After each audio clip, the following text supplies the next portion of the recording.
Hello, everyone, and welcome to Your Awakening. My name is Daniel Lovett, and in this interview, I talk with Ken Etter. Ken, I met him on Facebook, and I was intrigued by some of the things he mentioned about an awakening experience that he had. And so this is a conversation I had with him about an hour and a half long about some of the insights he lends. It's a very interesting conversation. I hope you enjoy it. So God bless you, and be on the lookout for my book, The Christian Mystic, coming up. I'm just about to upload a sample of the audiobook as well to YouTube here, which you'll be sure to enjoy. So stay tuned for that. Subscribe, hit the notification bell and all that stuff. Share this if you want, and God bless you. So I'm coming home. I'm coming home. I'm longing for a home. I'm longing for a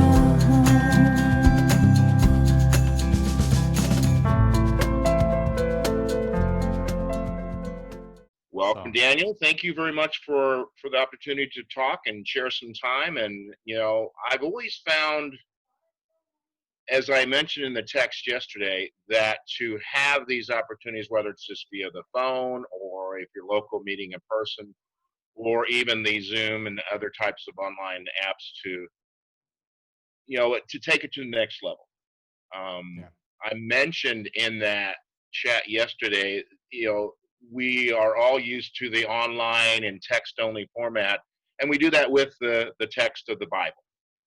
Um, but I think it misses an important element that most people never investigated, never thought of, even though it's mentioned in a profound way in Peter's what I call defense of faith passage. He Mm. says, "Be prepared to give the reason for the hope that exists in us." But then he gives a tone. He says, "But do it with gentleness and respect."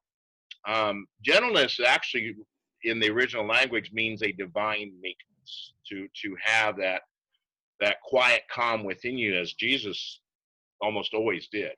I reference that quite a bit when people start to get very passionate. Let's say it that way, passionate about their responses, especially online, and they begin to argue, and I get led by spirit, and I had one guy goes, "Well, I can't be gentle and respectful." I said, "Then you're not understanding what he's saying." Peter wrote this. Here's why I think he wrote. I think he witnessed it in Jesus for 3 years that he was with. He was one of two of the original disciples, him and Andrew. But this guy goes, well, Jesus was this, and I said, well, and I did a study of that separately. I said we have like three instances. Okay, yes, he went in the temple and he quartered a whip and he turned over tables and that's interesting because he only turned over certain tables. I don't think he turned over every table. I think he turned over tables of the people that he sensed were cheating, the money changers, and the ones that were selling blemished sacrifices. Okay. And then I move on, and then he has this passage of, I call it a mini sermon because it really wasn't very long, in Matthew 23. Hmm. He goes off on the scribes and Pharisees. Woe to you, scribes and Pharisees, you vipers, you, and all this. And then I reference the infamous retort, rebuke, whatever you want to say, of Peter.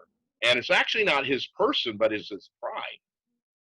And if you read the passage in context, and I actually got this from a Calvinist of all people, John MacArthur. He's the one that kind of turned me on. And he says, no, no, no, no, no. He's not rebuking him and calling him Peter. He's basically, the whole context is, look, don't keep me from what I'm supposed to do. Don't get in my way. And that's what he's trying to say there. But many people use it first off out of context, and then as a religious thing. And I just smile, and I know that's my turn signal. Okay, you go your way, I'll go mine. And so we move on. But yeah, but then I continue that conversation and said, but look at the time. Look at the total time between the three events. The quick retort to Peter was 30 seconds. You know, even if you talk slowly, Matthew 23 is 10 minutes, 15 minutes on the outside. Okay, and then the temple scene. Okay, let's say it was half an hour total. okay, 45 minutes. Okay. The three combined might be conservatively or expansively to say an hour and a half. Okay. In 3 years. Yeah. And yet the rest of this time, and this is why I think Peter wrote it, he had this tone, this amazing tone. And one, I actually did a study of a lot of what he said, going through everything he did for about 9 months. And he had this tone consistently. I think we've allowed our movies and I love to every once in a while come across an apostolic and charismatic preacher and they're jumping around the stage and blaming on the Holy Spirit. I said, no, I don't find that evidence at all. I said, if anything, I did a post one night. I said, I think it's your carnal mind and humanness fighting against the Holy Spirit that's making you do that. But then I exit the conversation. I'm not going to get an argument. And that's one thing that's changed about me too is I don't have these debates. I don't need to, you Yeah. know. And I think it's a propensity that people want to argue you to truth. And I say, why? I said, I'm okay if you disagree with me or if you have a different understanding. I said, that's essentially what Jesus came and said. Look, I'm not here to agree with your theology. I've got a little Pinterest post that says that directly, and I underneath I said Jesus. I said that's really what he came to do. He says he came to bring a different level of understanding. I said that's what I do today. I said if you're not ready and able to receive my words, I'm fine with that, but I'm not going to sit and argue with you. You know. So going back to what we were just talking a little bit ago about, there's different ways to see and understand things. As Paul called the carnal mind 20 centuries ago, I really think that's what we know as the human intellect today. Yeah. And then as he called the mind of Christ in 1 Corinthians 2:16, we know that as the spiritual mind.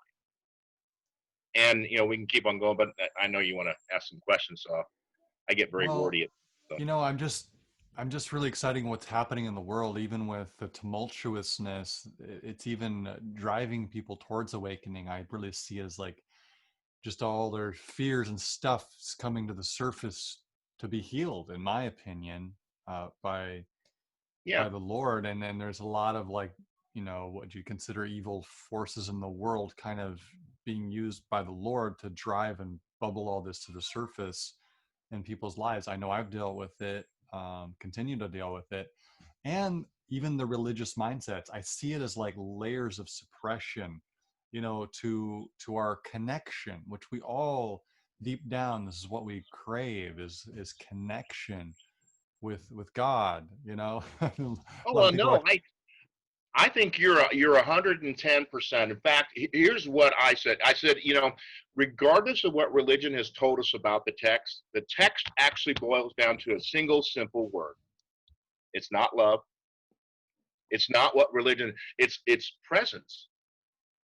You can look at and frame every story, literally almost every verse. Okay, obviously one of the things I really kind of cringe is when people start pulling things out of context. And well, what do you think of this verse right here? I said, I think you're taking it out of context. You need to read it and look at it in the greater context of not only the passage, but the chapter. In some cases, the entire letter, or section. I said, but even so, you can look at that, and everyone speaks the same thing. Presence. I said, Jesus himself. The gospel is about presence. Jesus knew of through, and I call it this, are we aware of the divine presence within us? And do we allow that divine presence to show through us to those around us, or our world? Okay. I said, Jesus knew this, and that's what he did through his body and clothing. Now, do we do the same in our life? That's, what is love? Love is presence and connection, as you said it. One of the major things that was going on in across the country, especially in the Midwest here, was addiction, the opioid crisis. And people literally at some points last year or the year before were just literally dropping off at hundreds a day in certain areas. And then comes this article about somebody had written this, and it's a growing concept that said the opposite of addiction is not all these things we've been told. It's connection. It's to, because most people, I went through about a three and a half decade of addiction myself. Ah. And I've got three biological brothers who had the same thing. In fact, if anything, we would be poster children for addiction being genetic. Mm-hmm. I've got a twin brother. I had a brother who was a year older and a brother who was a year older. Um, that we all got this. There's enough evidence that we got it from our father. That could be what might be called in the thing a generational curse. Okay. Now I've managed to come through it. About 2001, I had something happen, and it's one of these things. It was a very subtle way, but I transformed in turn. And I give credit. I say, look, it wasn't me. I couldn't done it because I fought it for 3.5 years or 3.5 decades. I Mm-hmm. mean, I had rehabs. I got asked to, as I put it, they asked me not to come back in the Navy one day. I had been there for over 5 years, and the final results was very minimal. And look at it on its own merit, it looks like it wasn't justified. But they had warned me a year earlier. Look, you're causing problems here. If you're even as much as 15 minutes late to a watch, we're going to boot your backside out. Mm-hmm. I went a year, but then again, I lost track of time or something, and they booted me out. They court-martialed me. Now, they didn't give me a dishonorable because I had been a performer, and oftentimes addicts, when they're functional, they will perform. My twin brother, he was a scientist for years. Um, but getting back to that part, Dad left either when the twins and I were born, or conceived, or right when we were born, and he left and then he got with his mother. They concocted the story to go to the county, and that mom wasn't taking care of us and abandoning us, so they could come in and get custody of my twin brother. Mm-hmm. Half the story worked. The county came in one afternoon when I was about 6 months old, and my two older brothers were all under the age of 3. They came in and took us. Just about devastated mom. And this was 19. Well, I was born in 58, so this would have been early 1959. And but at that time, they didn't really have the system in place to keep the kids together, so we all got separated. Um, I spent the next year and a half between an orphanage and 4 foster homes before I was adopted at around the age of 2. And by that time, I was a very broken kid. Yeah. And then back in the, this would have been 61. In that time frame, the way they tried to fix brokenness was through discipline, and unfortunately, it was, as I would say, administered in ways that would now be called abusive. I don't hold anything against my parents. I mean, I brought a lot of this into that relationship, being adopted myself, and I caused a lot. I created a lot of my own circumstances. Let's say that. But I mean, there was, I went to school with a black eye one time, and I had bruises on my arm, and so obviously there were the signs of it. But um, I made it through. I graduated high school, and I literally left right after I graduated, and as I phrase it, to keep from beating the crap out of my dad, to put it very Mm-hmm. bluntly. I had gotten to the point, and his discipline had continued when it should have been changed, but went in service. At that point, I discovered the only gift my dad, biological father, gave me, and obviously all my brothers had it too, and 3 of the 4 made it. My middle brother um, didn't. He died of alcohol related issues when he was about 21, and I found this all out about 4 years later, um, when I was about 25.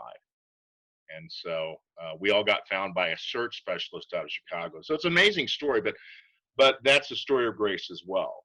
You know,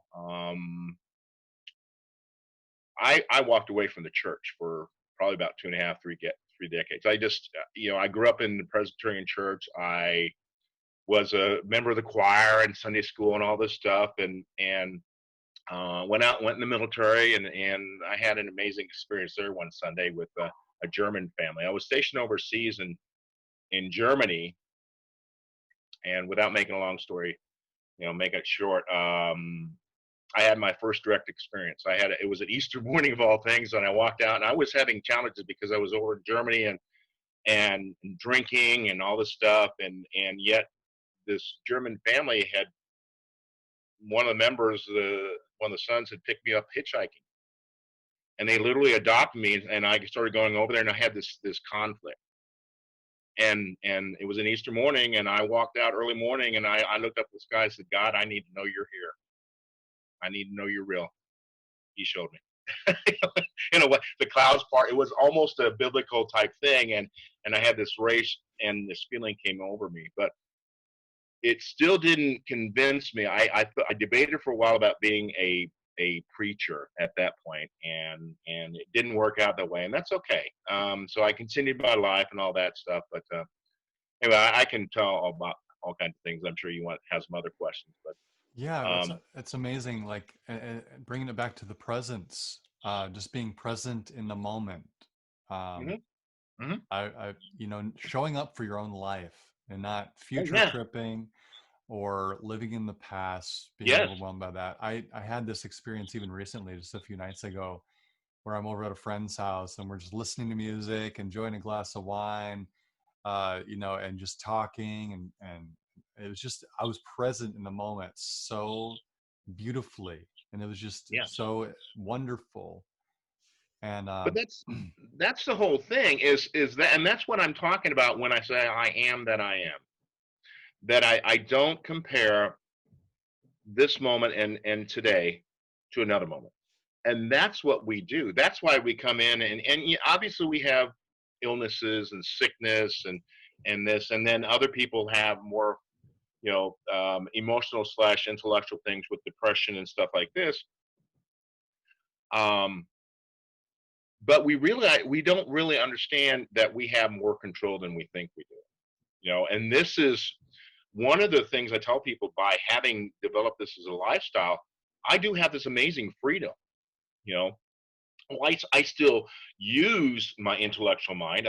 Obviously, we need to plan. We need to, live in the intellectual mind. That's how we guide and drive cars and function here. But it's no longer my default. Having stepped across that line and looking outwards, that to me now has become my default. And my lifestyle now is in my humanness. Look, what happened yesterday happened yesterday. Okay. There can be some situations and circumstances. A couple weeks ago or 3 weeks ago, I was pulling off of an interstate and I accidentally backed or hit the back end of the car in front of me. And so but turns out that I don't think the guy's going to contact me, but that, those are consequences and situations we have to deal with in an intellectual and a human way, but we don't have to stay there. And I don't think a lot of people realize we have that control. We have that decision and that choice. Getting back to my awakening, this actually occurred in 2016 and through a series of retreat experiences, um, October, November, December of that year. And the third one was the most profound. The first one, it was one of these things. I'm not sure I trust this, and so I did a very a lesser experience. And then the second one, I was okay with it, and then the third one was, oh my God, I literally, that's when I say I stepped completely beyond. But from it came, the next 9 months was really what I talk about in my brain getting rewired, my synapses. We can talk all about that. But also came at a subject for my first book I'm writing. And that first book is about learning to not respond to our thinking. And that's what we do. You just mentioned it yourself. We overthink. We live in the past or we live in the future and we miss here and now. And so much of that is that I tell people, we don't realize that we have choice of what we listen to and hear. And then obviously, if we don't know we have a choice, we don't know how to make it.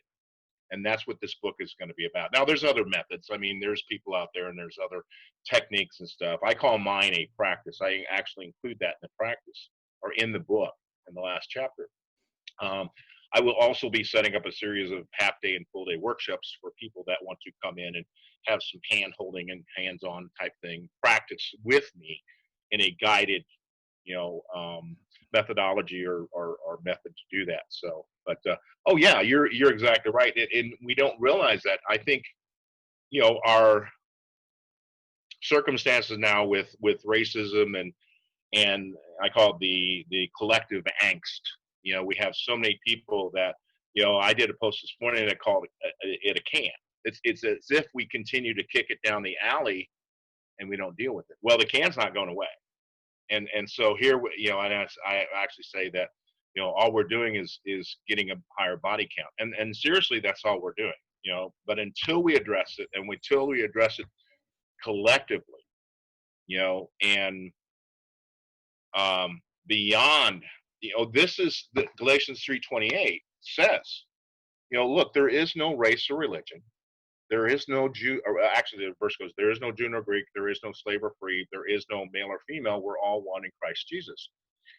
Well, I think we read that too literally, as we do a lot of the verses, but he's really talking about that. If you want to put it in a modern day context, hopefully this is not, see if I can keep this sliding here. Oops, I don't want that. That's okay. The first part, there is no Jew. The Jewish people back when this was written were not a people, but they were a religious presence. But I tell people that he's really talking about there is no religion. We have to get beyond that layer.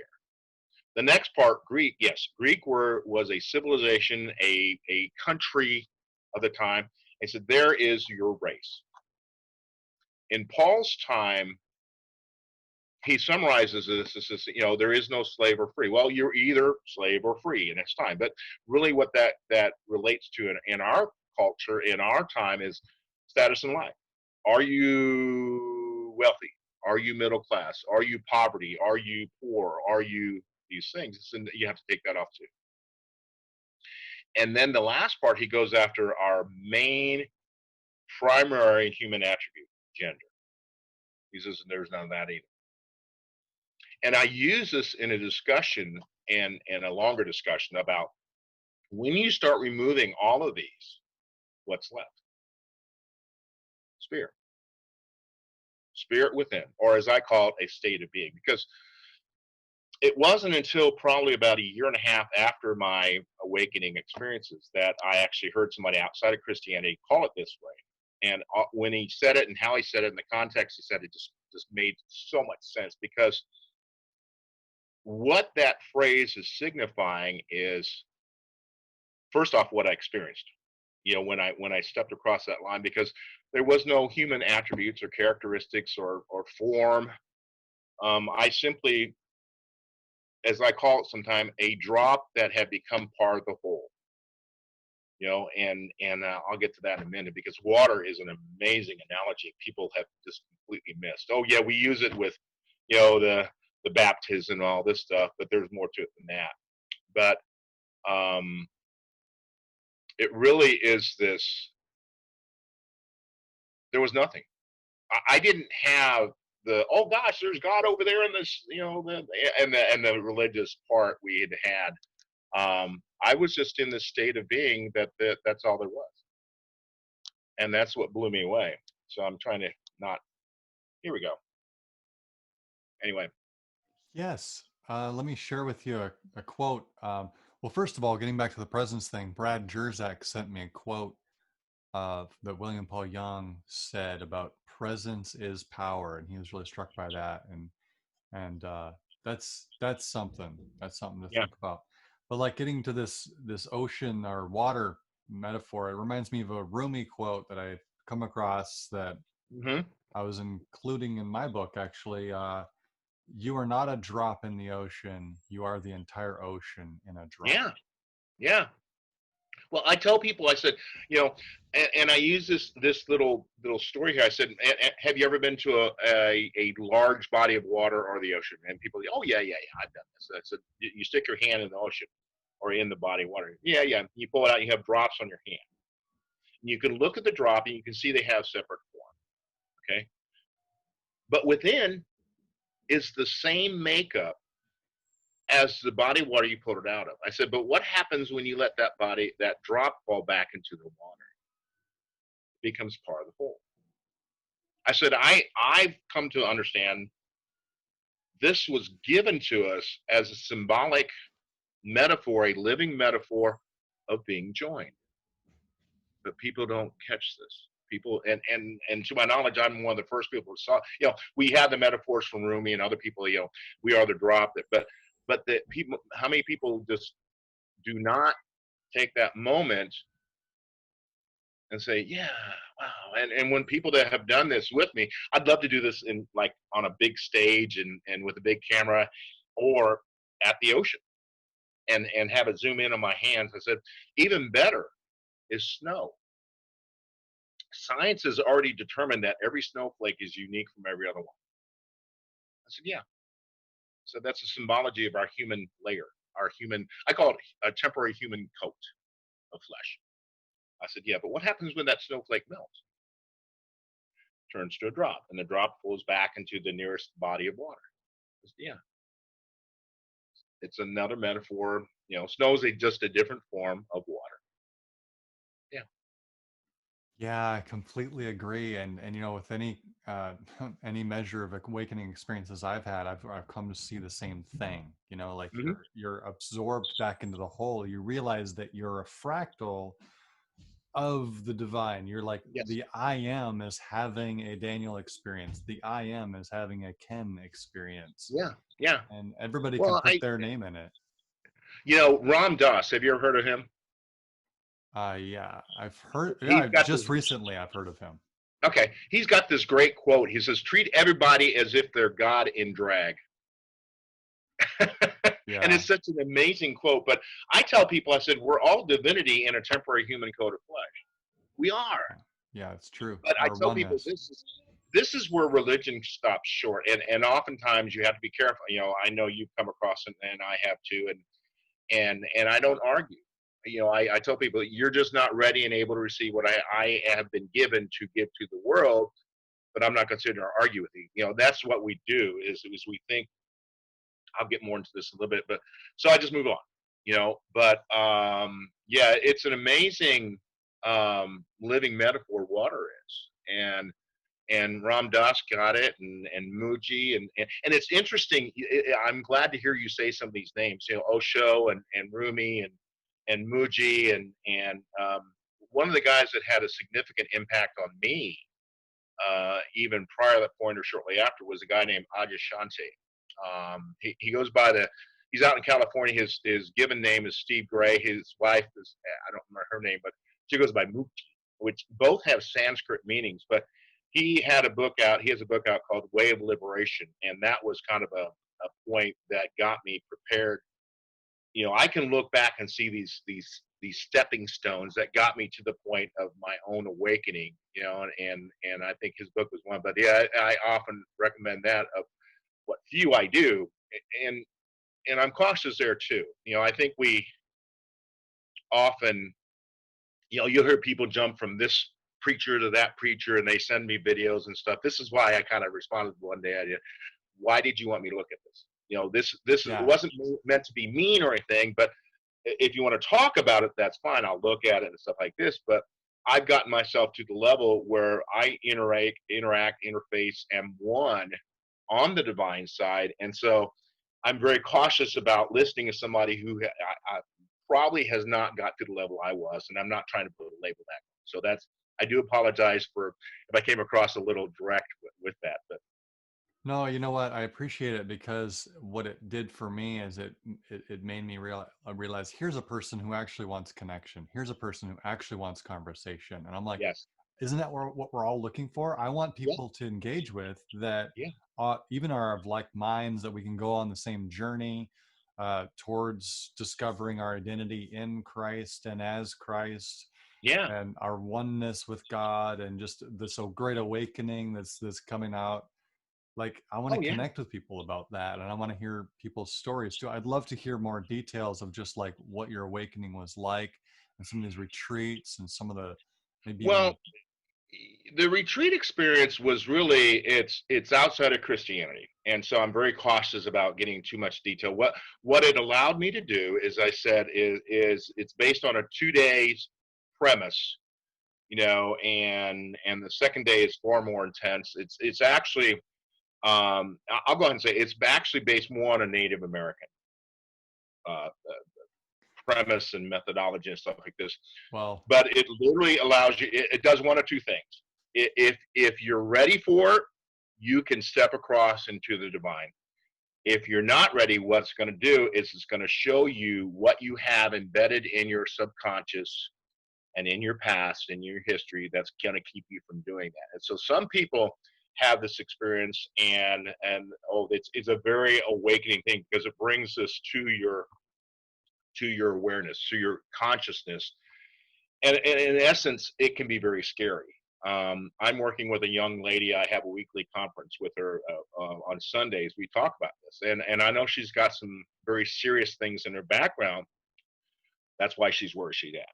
Okay, but she's begun to take these steps to a deeper level of herself, but it's bringing up these situations. I don't think she's ready to quite grasp these. And when I just texted her yesterday or the day before, I said, well, this is why I've been talking to you about. You really should consider therapy, because I said, I can talk to you to a certain level, but I don't have the experience and I don't have the education, and I certainly don't have the certifications and degrees and stuff like this. And so I call this a hard bound. I said, but in order to get to the other side, and that's where your freedom is, you have to go through these things. And these ceremony things, experiences do that. They make you face it, and I have yet to find a single person who, they may have gotten the little emotional, but Jesus scared out of them because it brought these things to life. But then you run into them months later and go, man, it was an amazing experience. And once I got through it, I'm in a whole different. We had one guy come back. I think it was in December. He had been there in January. He'd gotten cured of addiction.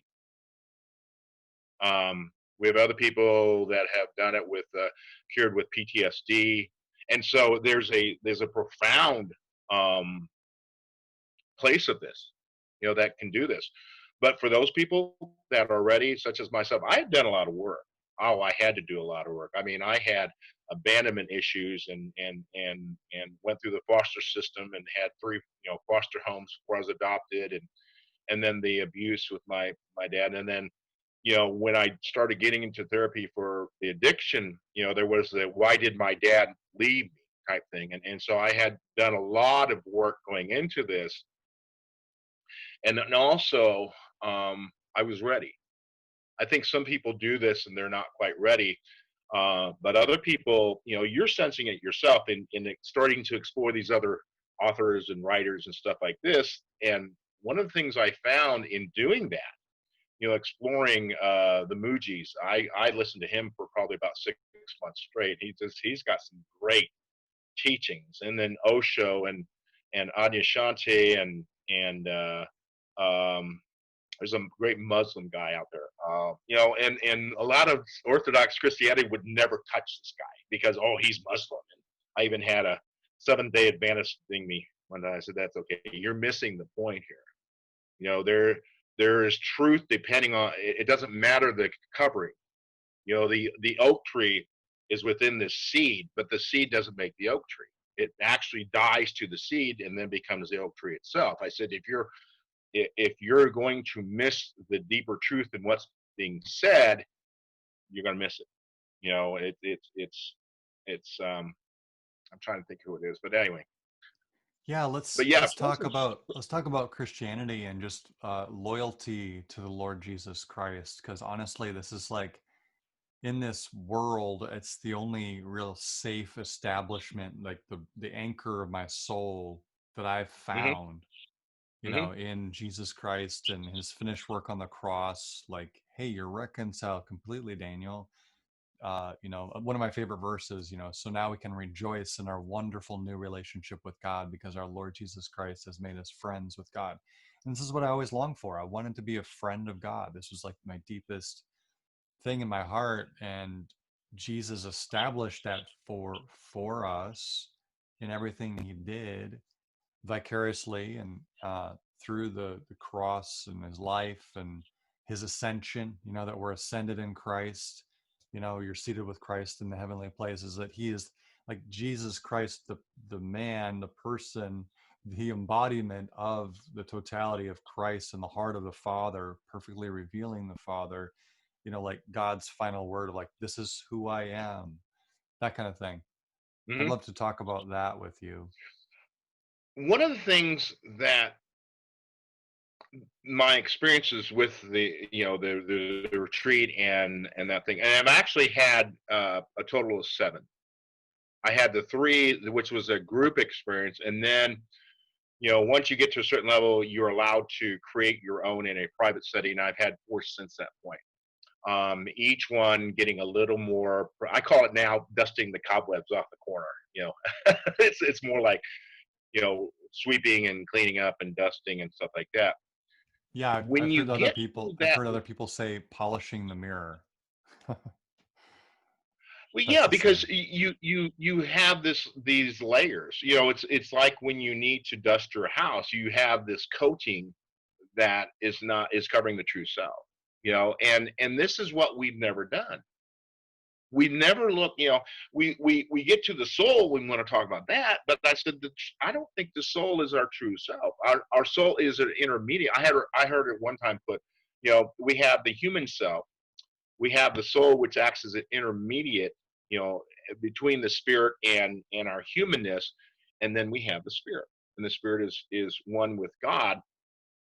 And I said, what the message I've been given is to take it to the spirit as our true self. When I say true, I mean that which does not change. Okay, God is true. He doesn't change. And that's an interesting thing even about eternity, because we want to picture eternity by a time clock reference, and it's not. This is where I think when I encountered eternity in the when I stepped across the line, it became very profoundly evident to me. There is no time. It's an ever present now. Okay. And that's what we misunderstand with eternity. Eternity isn't as we know, oh, there was last hour and there's next hour and last minute, next minute, and this kind of stuff. No, it's ever present now. And it's hard for some people to grasp. Yet when I was taken into this reality, that's all there was. And when you begin to grasp this as an ever present now all of a sudden the verse is like, God remembers no sin. Right? There's no past to remember. We we have used the mindset of 20 centuries ago and even another religion entirely as a guidepost, when I think we need to be taking it past. And this is one of the things and the messages I've been given is that look, okay, I understand what the text says, but you also have to understand it was written in a mindset both of Jews. It's interesting, Jesus didn't write his own stuff.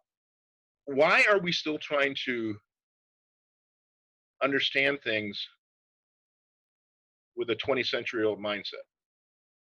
That is something, religion sits there and has this separatist mentality and there's even some passages I think are misunderstood with the um, outright, what's the word I'm trying to look for? Outright, oh, don't do this, don't go here, don't look at this, don't. And I think religion has expanded that to say, okay, don't think of anything spiritual, when in fact, to have stepped across, I now know that, and you and everybody, that's our true self.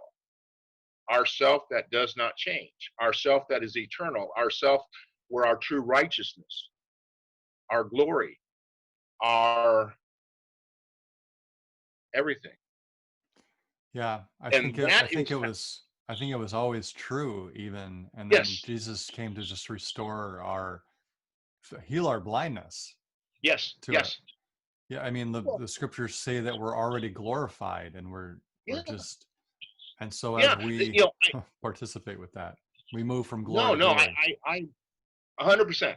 You know, but I think we misunderstand things. We often interpret it exactly opposite, which makes a whole lot of sense when you understand Romans 8:7 saying this: the human intellect thinks completely opposite to God. Now, the actual verse says the carnal mind is an enmity to God; it cannot and will not. I said the second part is actually the result of the first part. The first part it causes is the part we need to focus on, and we don't. You know, this goes back to I said, you know, we have never updated our understanding. We said there carnal mind, well, it's the part of our mind. No, it's the human part of ourself. It's the mind that guides us in our humanness. I said that's a very simple way to understand it, and it makes it not only more profound but also simple. I said, and enmity means opposed or opposite or contrasting. And so essentially and then you have to tie in, here's an amazing thing most people miss: Deuteronomy 6:4. Deuteronomy 6:4 is most often taught as there's one God. Yeah, but it's written as God is one in the middle of actually a longer passage. I'm in the process of writing what I consider and what to my knowledge, has never been written before. I call it the statement of singularity of the divine. This is what that's actually telling us. We know of, I'll call it the four attributes of God, primary. This is not talking about the omnis, okay? God is love, okay? But in the divine state itself, there is nothing opposite of this. There's no, when you hear a message about God is love, you will, or usually I've heard, what's the opposite of love? Hate or fear, okay, or both, okay? There is none of that, okay? God is light or glory, okay? But there is nothing opposite of that, okay? God is truth, correct? But there's nothing opposite of that. There is no untruth in God, okay? And the fourth is form, spirit, okay? This is where you get into, I think we have to let go of the the the children mentality of, oh, there's God sitting in a throne over there in the middle. Oh, look at how long his beard is, and we have that mentality we carry forward. No, no. I think there's a lot, and you probably understood this as much or more than anybody else is when you look at it that level,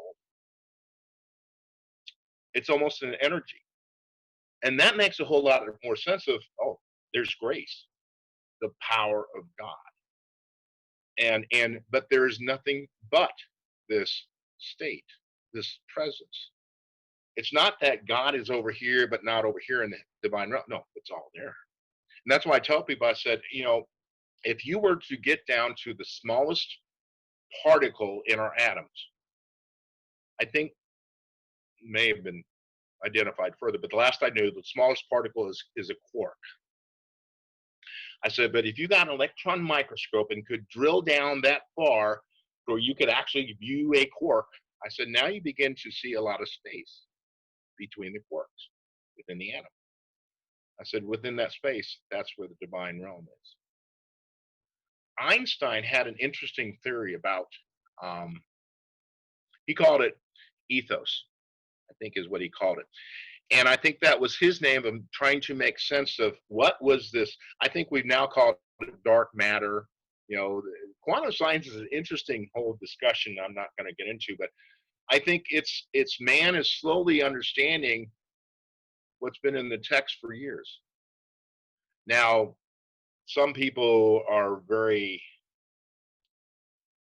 I've been called new age, I've been called all kinds of things. I just sidetrack it. But when you start getting into areas like quantum science, some of this makes a very excellent explanation of what's going on. Quantum science, quantum processing, I call it God thought. It processes it in a way it's not linear anymore. It's all at once. If the I am is here and here and here and here, present, ever present, that's how the I am is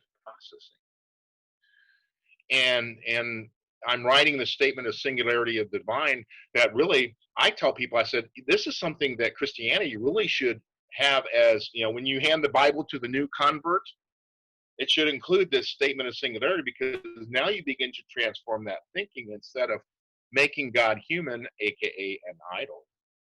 No, no, you begin to transform that thinking over to that side as a divine element, as a divine essence, who and what you are as spirit. Because until that point, we're still looking at God. We're still looking from afar. And as I said in one post, we're trying to think our way to God. Well, God's not a definition, nor a destination, nor a book to hold or understand, nor really a person. Yeah, I think in our humanness, Jesus was the perfect model of that divine presence through a human form.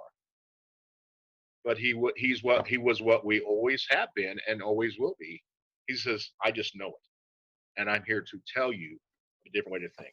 Yeah, it's interesting even with studying near-death experiences, which I have a Yes, great deal. I'm sure you've encountered your yes, stories probably similar to yeah, like some of your awakening experience as well, like what they yeah. experience on the other Mm-hmm. side. Mm-hmm. And uh, some of these encounters with Jesus, I mean, I've had visions, encounters with Jesus all throughout my life, and Mm-hmm. he's just a very real presence to me. Um, and he stresses in some of these near death experiences to these people, like, well, how do you see me? And they say, well, Savior and Lord. And he's like, yes, but what about brother? Right. What about firstborn among many brothers? This is Yes. this is what he was stressing. That always stood out to me. Like, oh, that's interesting. Well, he I think he's in those passages in that discussion. He's saying, "Look, I'm you. Yes, In yes. in I am you." When you get beyond the separatist mentality, religion has and still does creates and supports and admonishes us not to do. Don't go there. No, Jesus says, "I am you."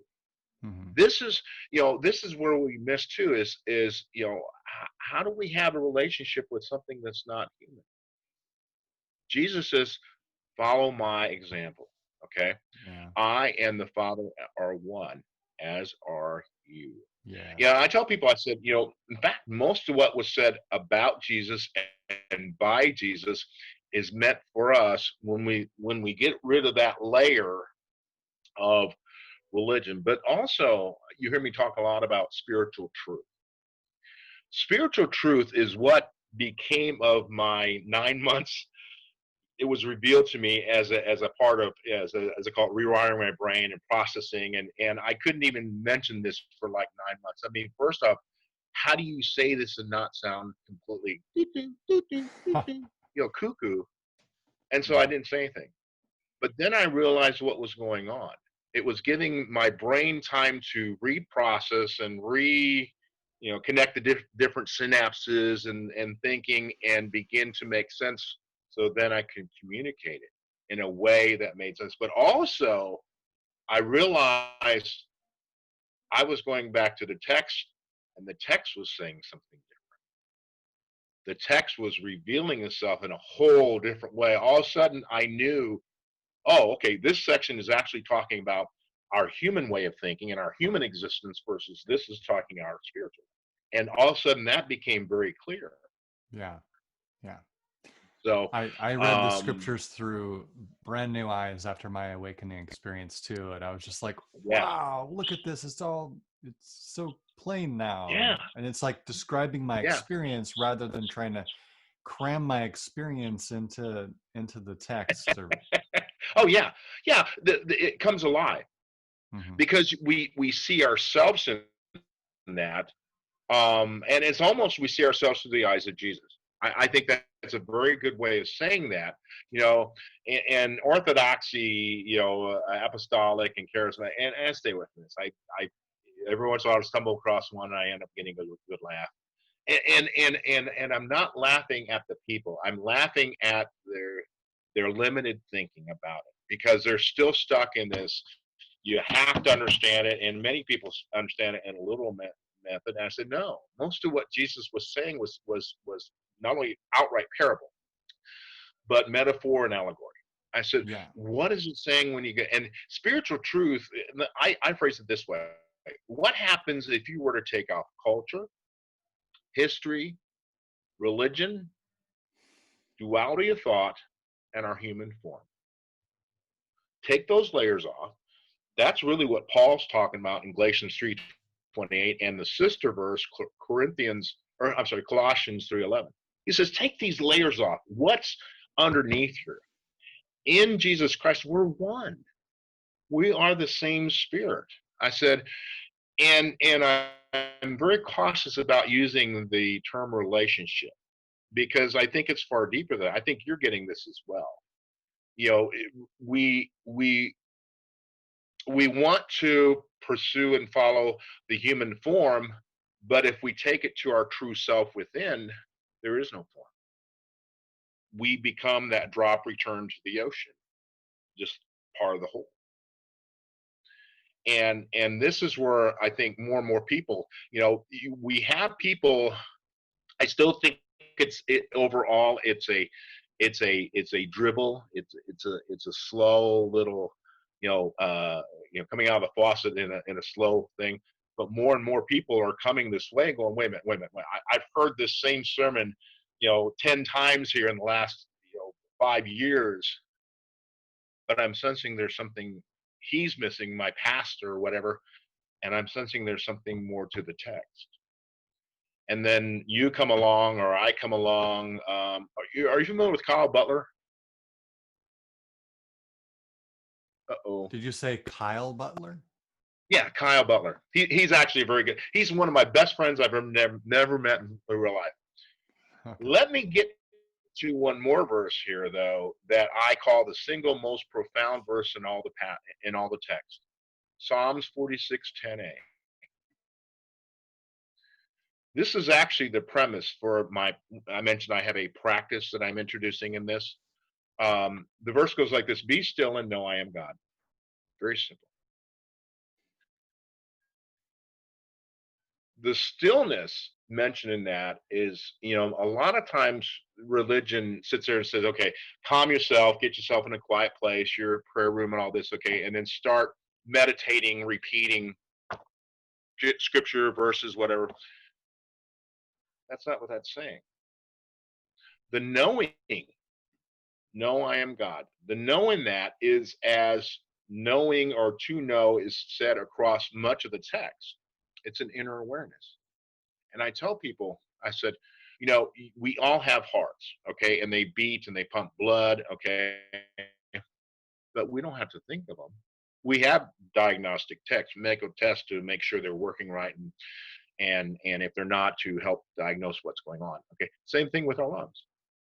We breathe in oxygen, it processes, and we breathe out carbon dioxide. I say, but in both cases, we don't have to think. They function without thinking, automatically. But we know they're there. I said, this is the level we're supposed to take, and this is what is being said in Psalms 46:10. I said, but this is also, and this is where I lead into when people were ready for it, this practice. This is also the basis of this amazing practice. I said, you mentioned awakening. The most profound example of somebody becoming awakened was Paul. He grew up in the Jewish side and was becoming a leader, and most of theology, I think, agrees that if he had stayed there, he would at one point become a high priest. And yet, he was tasked really to go after this cult, this sect that was Christianity. He even held the coats for the people. He didn't pick up a stone. He kept his hands clean, but he held the coats for everybody that stoned Stephen. Okay, and he was given paperwork with his writing party, as I call it. Go to Damascus and round up these Christians. And I tell people, and if they didn't make it back to jail, in other words, they got killed in the process, that's okay too. That was more room than jails. Okay, and we all know what happened on the dusty road to Damascus. A blinding flash of light, and then he hears a voice. And I use that. I actually created a Pinterest meme that said, it's interesting. If you read the text, it's actually referenced in a couple places that his writing party saw the blinding flash of light. They saw his horse block. But Paul was the only one that experienced the voice. But in that moment or moments, the one person he had persecuted had been was rounding people up, and if they died, oh well, became very real. Yet he never saw form.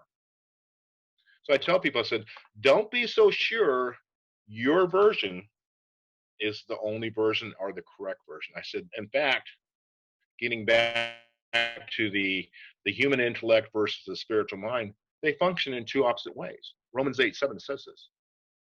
Our human intellect thinks by definitions. Think about it when you grew up. From the moment we begin to interact as toddlers, we begin to express communications. And communications is first a few limited words. Baba. Oh, do you want a bottle? Are you dirty? Are you hungry? Are you sleepy? Then we begin to form these words. Then we get into our schools. Our schools are all about definitions and learning.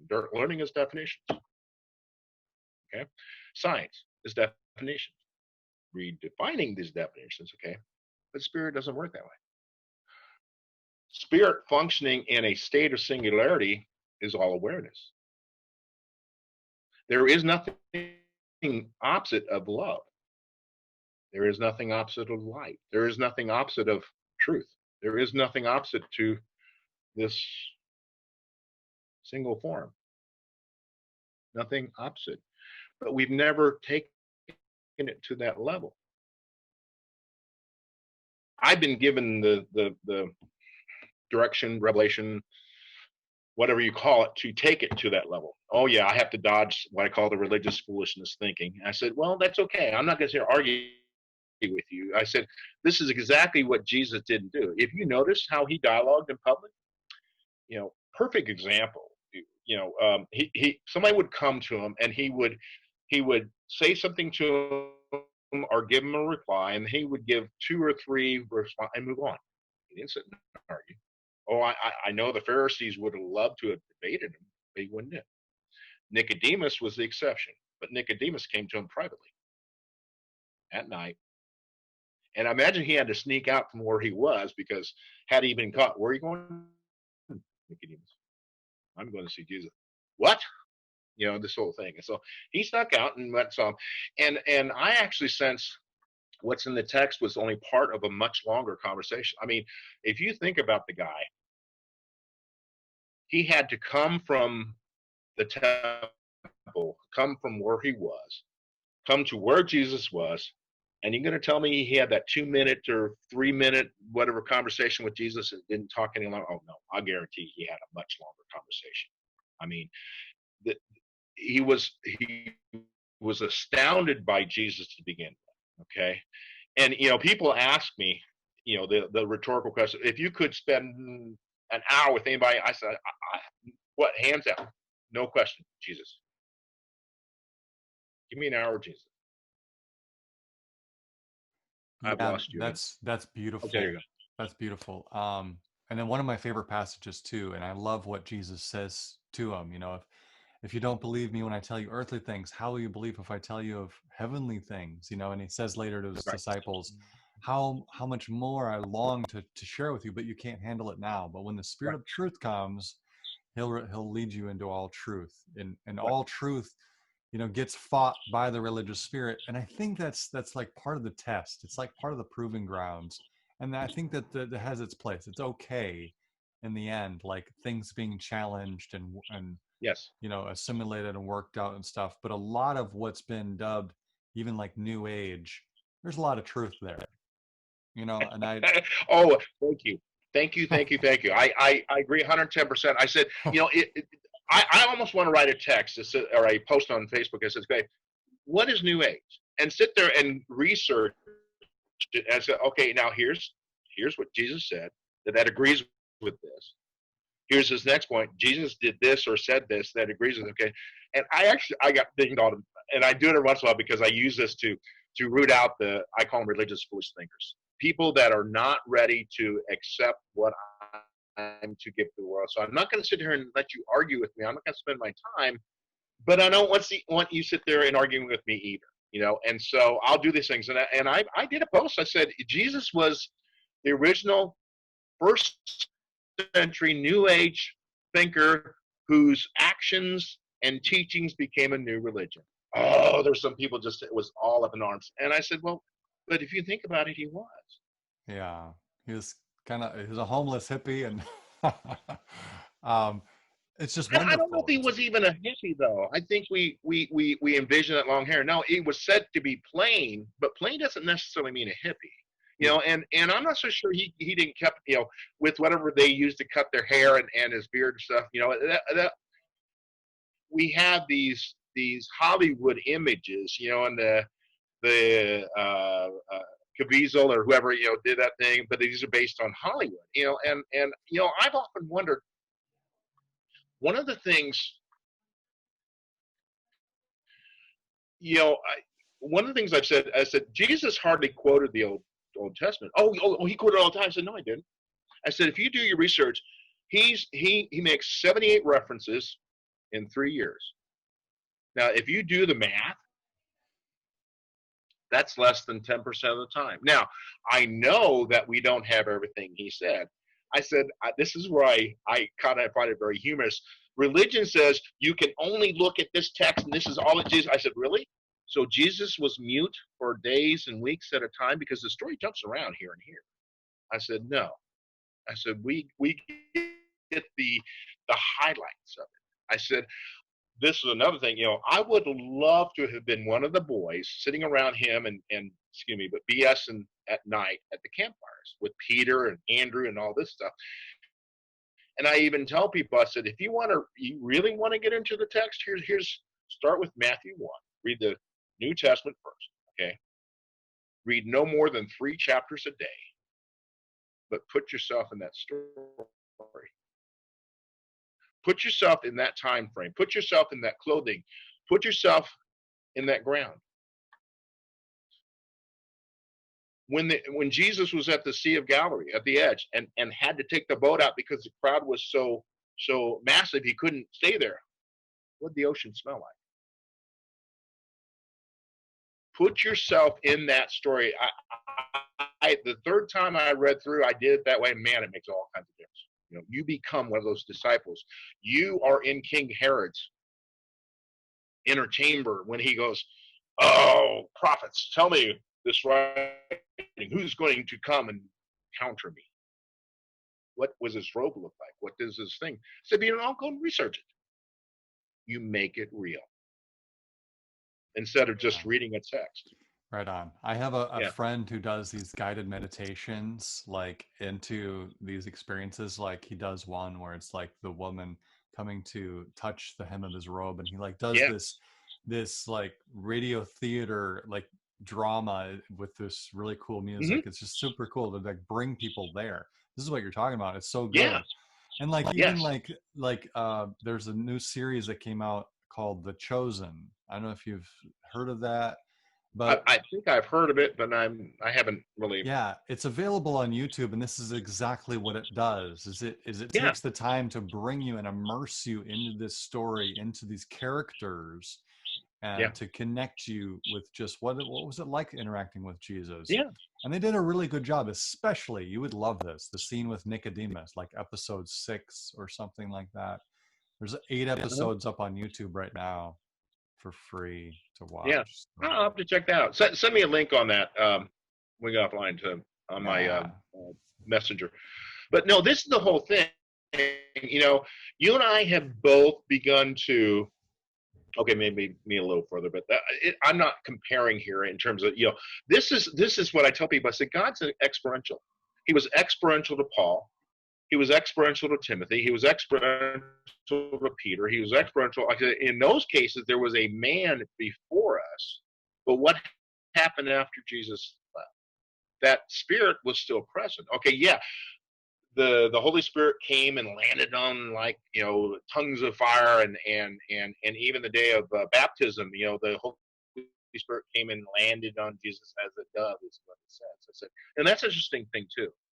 They people have not thought about God, the divine, the activity in the divine does not do anything without purpose.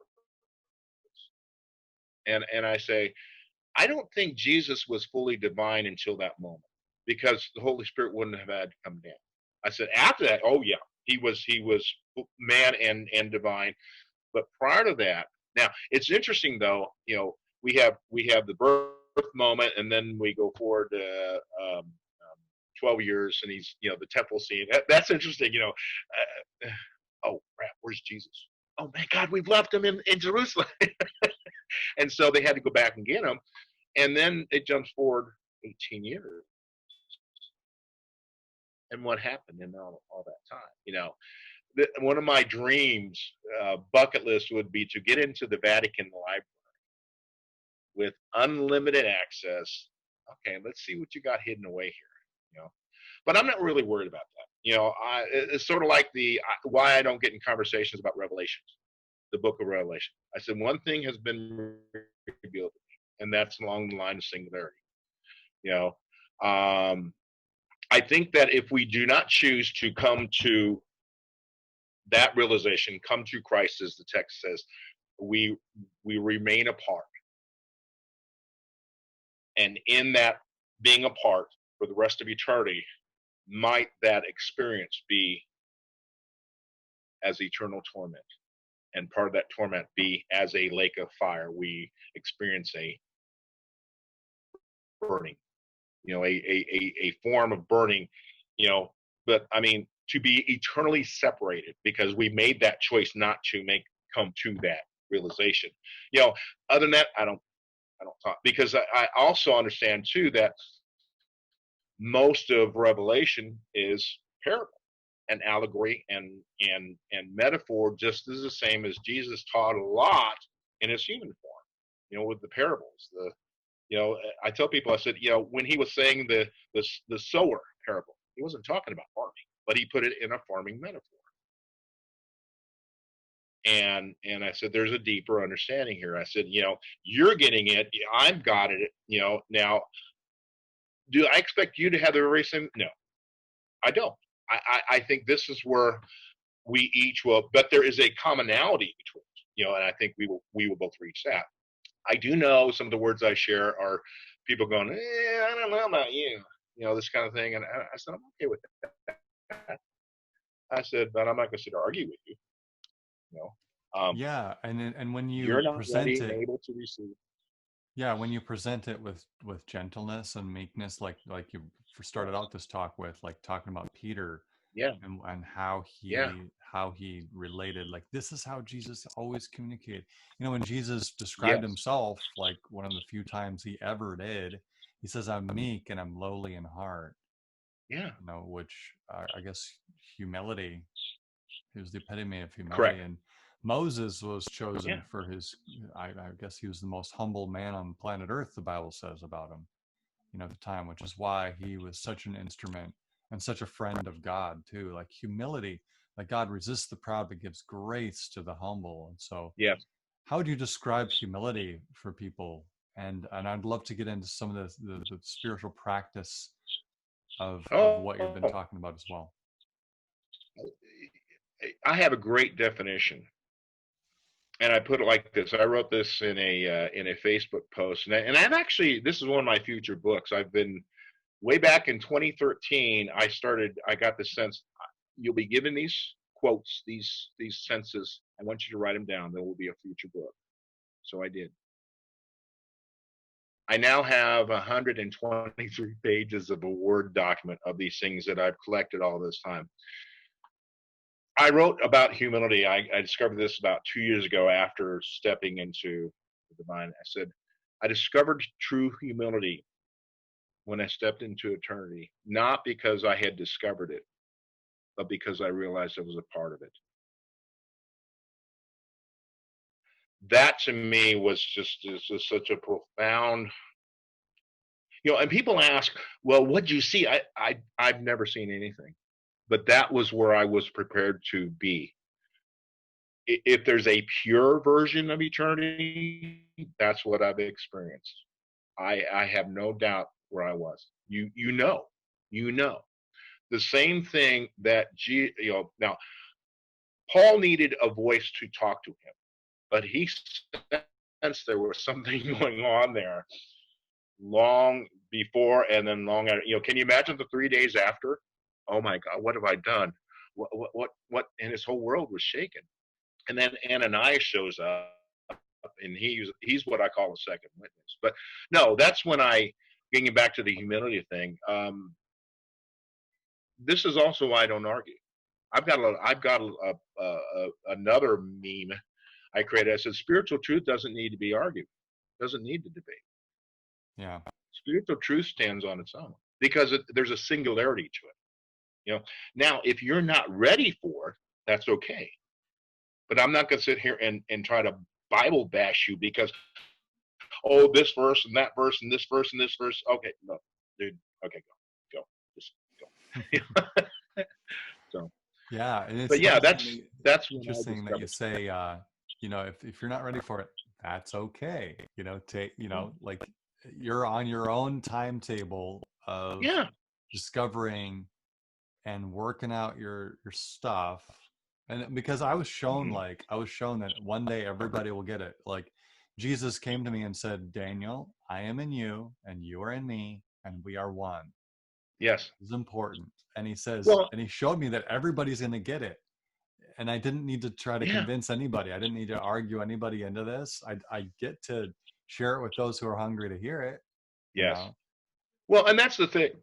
You know, I tell people, look, don't argue. When you get rid of the naysayers, is the religious term. The people who want to argue with you, you will be led, or people will be led to you who are ready to receive what you've been given to tell. I said, or you will find who you're supposed. And I tell people, I don't. I had somebody accuse me, "Were you trying to build a disciple?" I said, "No, I'm not." I said, "I do have people walk with me because I have a message to give the world and an understanding based on these experiences." I said, "I realize not everybody's ready to receive it."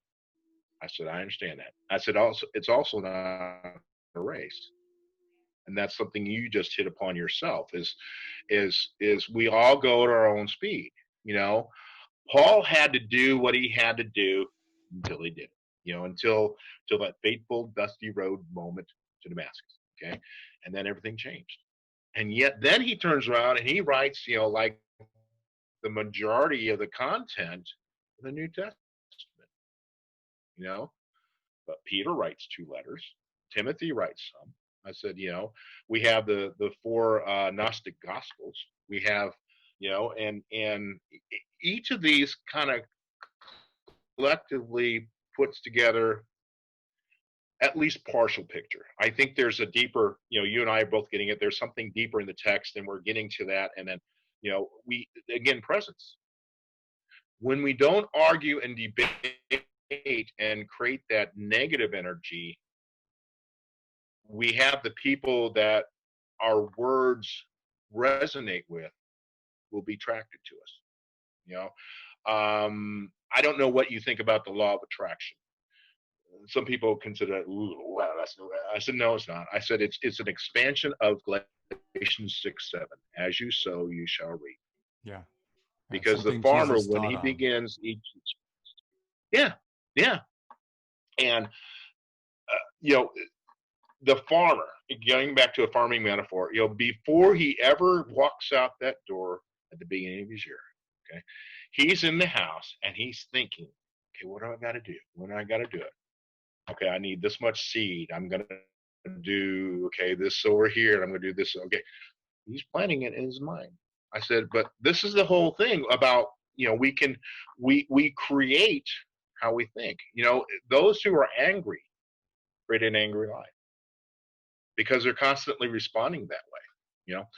Those who are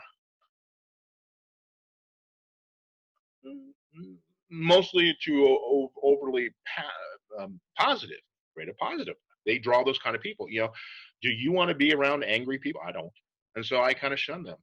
Right now we have a lot of anger in our culture, and rightfully so. Because we've continued, as I call it, kick that can down the alley, and yet the body count continues. And so, do I know if it's going to get addressed now? I think some of it will. Unfortunately, I have a concern for our national leadership, which I think there's a wrong approach there. But I tend to stay out of political things because I think one on one, oh yeah, in person, yes, because there's what's happening between you and I, tone. We can have a civil, dialogical, constructive conversation. I said I think that's what needs to happen, but it has to have the right components. And right now I don't have access to a police department. Or I tell them, I said, you guys got to change there is no reason to go out and pump 4 magazines of bullets into somebody to stop them because you end up killing them. I said, that's the big thing. There's no reason to put somebody's knee on a guy's neck, pin him to the ground for 9 minutes when you had him in handcuffs already. You guys screwed up, and you guys tried to cover your backsides, and you end up killing the guy. Now you're going to pay for it. And that's part of the justice. But until we change that culture, and until the blue culture calls out the bad seeds, the people that are, it's okay to do this, and I'm going to go rough me up some people. No. But it's the same thing with the Catholic Church. The Catholic Church had bad priests. What they do? They just push it on the rug and, oh, let's put him over here. And he kept on doing the same thing. Now their chickens are coming home to roost. Unfortunately, you still have all that brokenness. Abuse breaks people. Yeah, it does. And goodness sake, what's gonna heal them? The Lord. The Well, Lord our I think it's a healer. combination thing. I do a post, at the end of our arms are the hands of God. At the end of our feet are the feet of God, feet of Christ. Within us is the temple of the Holy Spirit. We have the mind of Christ. I said, I think these prayers are needed and welcome, but we have to get off the couch, meaning we have to be part of that. You and I, both in our respective environments, are that presence of Jesus. It's just in our body and clothing today. Now, what do we show? We are truth walking. We are the truth that became flesh and now dwells among us. Now, what that truth is can be widespread. But yes, you're right. But, I tell people, I have this thing I do. It doesn't seem much to me anymore because I've done it so much. I walk into people in stores, and before we had the coronavirus, I walk up and shake their hands. I said, thank you very much for what you do. I hope you have an amazing day. God bless you. About every 10 to 15 person go, man, oh man, I needed that. I was directed by Spirit to start doing that about 20 years ago at a Walmart at Christmas time up in the suburb of Indianapolis. But I realize now why. I call that my handshake ministry. Now, about every 10th to 15th person of the ones that respond that way, then they go, why are you doing that? And I'll often do. He likes me to do that. And then about every 5th to 10th person of that, I'll sit and start talking to them or set up a time to follow up, and I can share more. But I said, hey, I tell people, do it. If you want to copy me, I don't care. But do your own thing. That's what's missing. But you know what that is? That's presence. Very Yes, simple. it is. It's not a big thing. Presence is power. It is. Presence is And that's love. what the world, yeah, the right kind. Unfortunately, we have a lot of angry presence right now, but you're right. Love will heal. Do we show that, or do we show the anger? I said that my posts I do are my way of being that presence with, here's another thing. Online, we don't realize the potential audience we have. If you wanted to figure out what your potential audience is, there is a formula. You take your number of friends and your number of followers, take that total and multiply it by 200. That's your potential audience. I have a potential audience of 1.2 million people for everything I post. You want to know why I don't post certain things and why I post others? Presence. I tell people, I don't care what kind of day you're having, but if you're having a sucky one, you can come to my page and find something you can use to change your moment, to change, to be a bright light, to be a light, to be a presence. That's really good word, especially because I was just going through just before we went on live here. I was going through my Facebook page and scrolling down. I'm like, nope. Let's delete that, delete that, because Mm-hmm. I want the same thing for people. I want, because I visited this one lady's page and she's just Yeah. amazing. What a beacon of light and hope and Yeah. just exactly what you're saying. And I just Yeah. was scrolling through her Yeah. page, just like, love. Oh It's yeah. so good. I love it when I get a new friend. Not everybody does this, but every once in a while I get a new friend, and all of a sudden in my notifications I simply see like a list of 20 love, share, and I don't do it for that, but I use it to validate. Hey, I'm making a difference. I'm a presence in somebody's life enough that they took time to respond, and then even more so, anymore. I used to only like when they shared something. No, I love it now. I use the love symbol. Why? Mhm. You took the time, and it impacted you enough. What I said or what I posted impacted you enough, was a presence enough in your life that you took and shared it to your page. Yeah, I love it. Yeah, So, that's great. but yeah. Well, Well, and we think it's so hard. I I don't know how much time we got left. I'll wrap my side up with this. I said, we talk about what's wrong with the world. Yeah, there's a lot to talk about. Especially now. We got a virus running around. There's a whole discussion about the safety and that kind of stuff. There's the racism discussion, which unfortunately has been swept under the rug and not swept underneath the rug and not dealt with. And so here, within a period of a short time, there's 3 or 4 people and their life ended by police. And well, are we going to address it? I don't know. But I responded in this way. I said, most of this want certain things. I said, look, if you want more love in the world, go and be more loving. If you want more joy, go and be more joyful. If you want more peace and patience and gentleness and kindness, go and be more peaceful, patient, gentle, and kind. I said, be what you want the world to be, and your world will become what you've created. It's not yeah, that hard. yeah. I was realizing even last night I was going to sleep and I just was realizing that at the core of my being there was like this bubbling joy, and just to Mm-hmm. tap into that Mm-hmm. in spite of all circumstances, it's like, oh my gosh, I am joy, I am Yeah. love. We are everything God is, essentially, like Yeah. you mentioned earlier, humility. Like I Well, am this humility. this is the expression through our humanness. In spirit, spirit has no emotion, but spirit through, because our human self has the capacity for these emotions. So spirit is the God side of it.